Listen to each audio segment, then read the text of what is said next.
D ಗ್ಯಾಂಗ್ನಿಂದ ರೇಣುಕಾಸ್ವಾಮಿಯ ಹತ್ಯೆ ಪ್ರಕರಣ ಇನ್ನು ಸೆಷನ್ಸ್ ಕೋರ್ಟ್ ಆದೇಶಕ್ಕೆ ತಡೆಯಾಜ್ಞೆಯನ್ನ ನೀಡಲಾಗಿದೆ.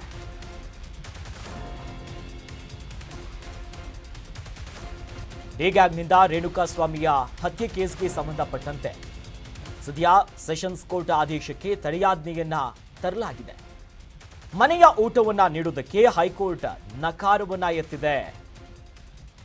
ನ್ಯಾಯಮೂರ್ತಿ ನಾಗಪ್ರಸನ್ನ ಅವರಿದ್ದಂತಹ ಪೀಠದಿಂದ ಈಗ ಆದೇಶ ಹೊರಗೆ ಬಂದಿದೆ. ಪವಿತ್ರ ಗೌಡ, ಲಕ್ಷ್ಮಣ್, ನಾಗರಾಜ್ ಇವರು 3 ಜನರಿಗೂ ಕೂಡ ಬಿಗ್ ಶಾಕ್. ಈಗ 3 ಮನೆ ಊಟಕ್ಕೆ ಹೈಕೋರ್ಟ್ ಬ್ರೇಕ್ ಹಾಕಿದೆ. ವಾರಕ್ಕೊಮ್ಮೆ ಮನೆಯ ಊಟವನ್ನ ನೀಡೋದಕ್ಕೆ ಈ ಹಿಂದೆ ಆದೇಶವನ್ನ ನೀಡಲಾಗಿತ್ತು. ಮನೆ ಊಟಕ್ಕೆ ಅವಕಾಶವನ್ನ ಸೆಷನ್ಸ್ ಕೋರ್ಟ್ ಕೂಡ ಗ್ರೀನ್ ಸಿಗ್ನಲ್ ಕೊಟ್ಟಿತ್ತು.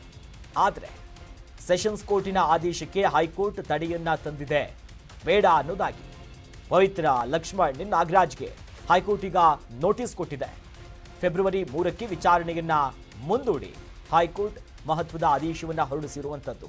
ನೋಡಿ, ರೇಣುಕಾಸ್ವಾಮಿ ಹತ್ಯೆ ಪ್ರಕರಣದ ಪ್ರಮುಖ ಆರೋಪಿಗಳು A1 ಆಗಿರುವಂತಹ ಪವಿತ್ರ ಗೌಡ ಸೇರಿ ಇನ್ನಿರುವರು ಇದ್ರು.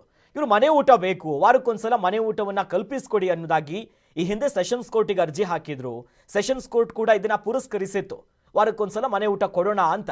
ಅದರ ನಂತರದಲ್ಲಿ ಸ್ವತಃ ಜೈಲಿನ ಅಧಿಕಾರಿಗಳು ಕೂಡ ಅಸಮಾಧಾನ ಹೊರಗಾಕಿದ್ರು.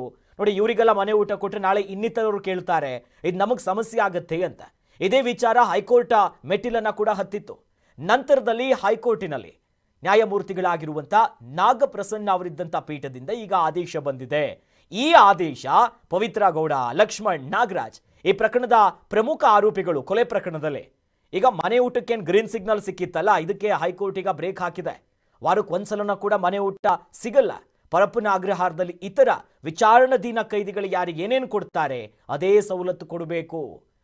ಇದೇ ಪ್ರಕರಣದಲ್ಲಿ ಇರುವಂಥ ಇತರ ಆರೋಪಿಗಳಿಗೆ ರಾಜಾತಿಥ್ಯ ಕೊಟ್ಟಿರೋದು, ಸ್ವತಃ ನಟ ದರ್ಶನ್ ಅವರಿಗೆ ಏನು VIP ಟ್ರೀಟ್ಮೆಂಟ್ ಕೊಟ್ಟಿತ್ತು, ಇದಕ್ಕೆಲ್ಲದೂ ಕೂಡ ಸುಪ್ರೀಂ ಕೋರ್ಟೇ ಚಾಟಿ ಬೀಸಿತ್ತು.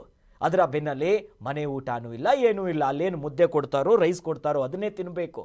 ಸದ್ಯ ಈ ಆದೇಶದ ಜೊತೆಯಲ್ಲೇ ಫೆಬ್ರವರಿ 3ಕ್ಕೆ ವಿಚಾರಣೆಯನ್ನ ಹೈಕೋರ್ಟ್ ಈಗ ಮುಂದೂಡಿ ಈ 3 ಜನ ಆರೋಪಿಗಳಿಗೆ ಪವಿತ್ರ ಗೌಡ, ಲಕ್ಷ್ಮಣ್ ಮತ್ತು ನಾಗರಾಜ್ಗೆ ಹೈಕೋರ್ಟ್ ನೋಟಿಸ್ ಅನ್ನ ಜಾರಿ ಮಾಡಿದೆ.